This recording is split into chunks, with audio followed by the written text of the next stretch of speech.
परदेशातनं लाखोच्या संख्येने आहेत ते फ्लेमिंगो नवी मुंबईमध्ये येत असतात. त्यामुळेच नवी मुंबई शहराची ओळख ही फ्लेमिंगो सिटी म्हणून समोर येऊ लागलेली आहे. मात्र हीच ओळख पुसण्याचं काम आता सिडको करू लागलेले आहे का, अशा प्रकारचा प्रश्न पडतोय.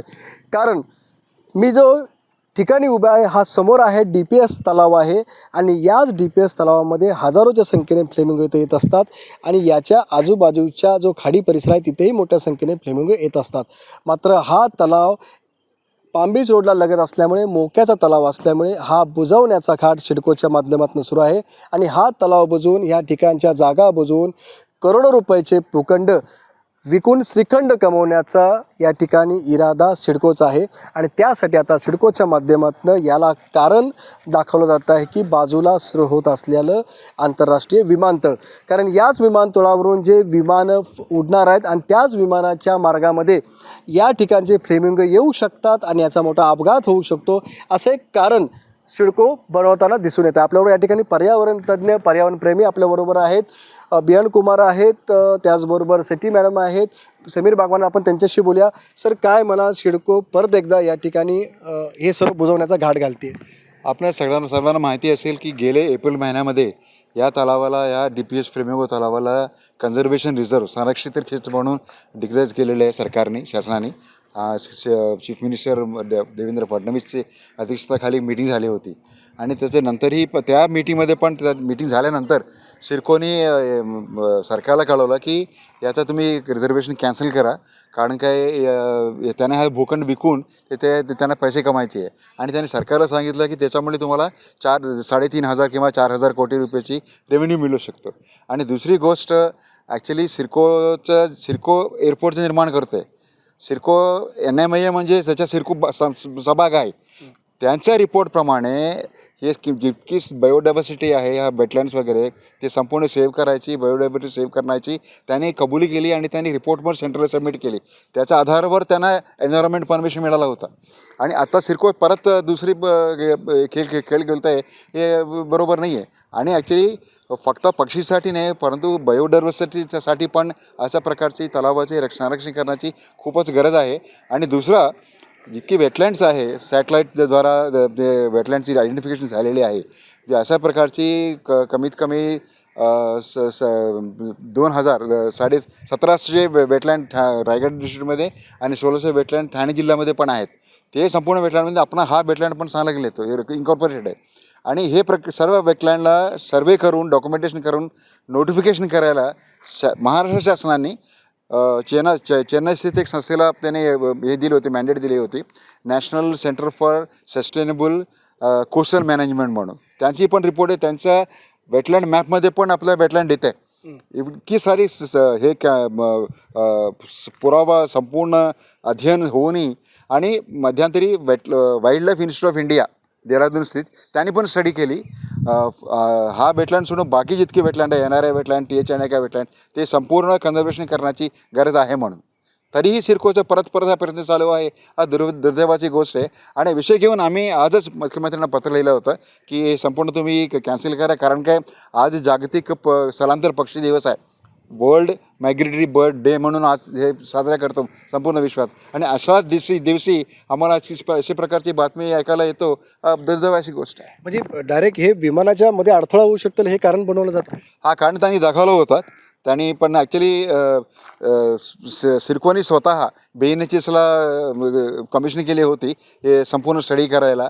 त्या स्टडी करताना त्यांनी रिपोर्ट दिले होते की जर तुम्ही हा वेटलँडचं हे केलं, बरी केलं, त्याला तुम्ही डेव्हलपमेंट केलं, तर पक्षी जो आहे एअरपोर्टचा जवळ जाऊ शकतं. आणि म्हणून ही अशा प्रकारची वेटलँडची वाचवण्याची गरज आहे. आणि दुसरं, एन्व्हायरमेंट इम्पॅक्ट असेसमेंट स्टडी करताना अडाणी एअरपोर्टने त्यांनी पण एक स्टडी केली होती. एक हैदराबादी संस्थेला त्यांनी हे कमिशन केलं होतं.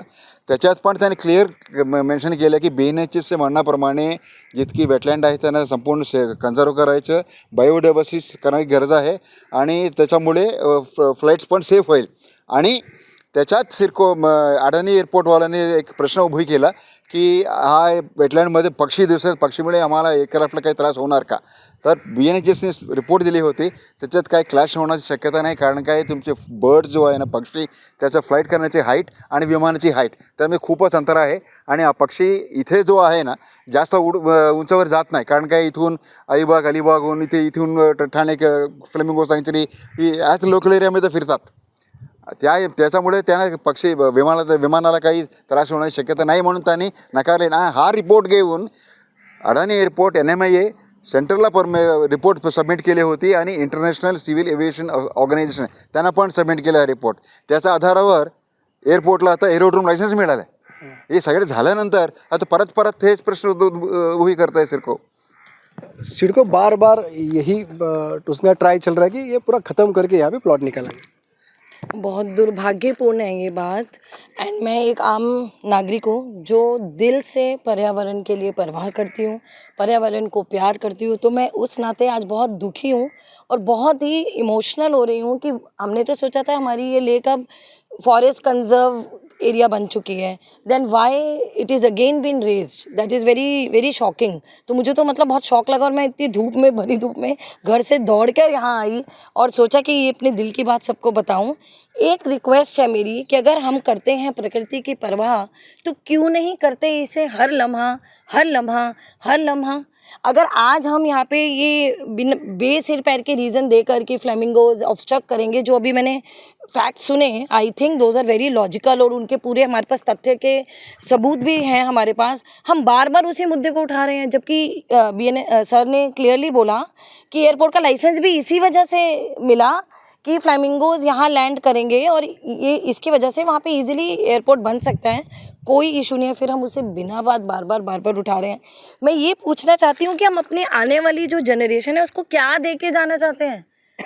कोई पेड़ पौधा नहीं चाहिए. हम ही नहीं सांस ले पाएंगे तो उन बच्चों को कैसे बड़ा करेंगे? हम जी पाएंगे क्या? वो तो फिर छोटे बच्चे तो फिर भी कुछ साल सर्वाइव कर लेंगे with their immunity. What about we parents? हम होंगे ही नहीं उन्हें बड़ा होने के देखने के लिए, और वो कितना जी पाएंगे? यहाँ पे एक विद्यालय है, हम दिन रात विद्यालयों में लोगों को बताते हैं पेड़ नहीं काटने चाहिए. अभी हमने अपने सोसाइटी की दुर्गा पूजा में मैंने एक फैशन शो किया पूरा, लोगों को जागरूक करने के लिए about how we have to care for nature every moment. And आज हम हर बिना बात के उसी विद्यालय के पीछे यहाँ पे बिल्डिंग ले आएंगे तो बच्चे कहेंगे आप लोग जो बोलते हो उसके एक्शन अलाइन नहीं है. सो मेरी हाथ जोड़ के प्रार्थना है एक आम नागरिक के नाते कि प्लीज़ पर्यावरण की रक्षा कीजिए. ये हम सबकी जिम्मेदारी है. धन्यवाद. ही हम सबकी जिम्मेदारी आहे. सर काय म्हणाल, तुम्ही अनेक वेळा आंदोलन केलेले आहेत हे संपूर्ण क्षेत्र हे संरक्षित राहण्यासाठी, या ठिकाणी काही दुसरं होऊ नये म्हणून. आता हे नवीन कारण समोर बनवलं जातं आहे.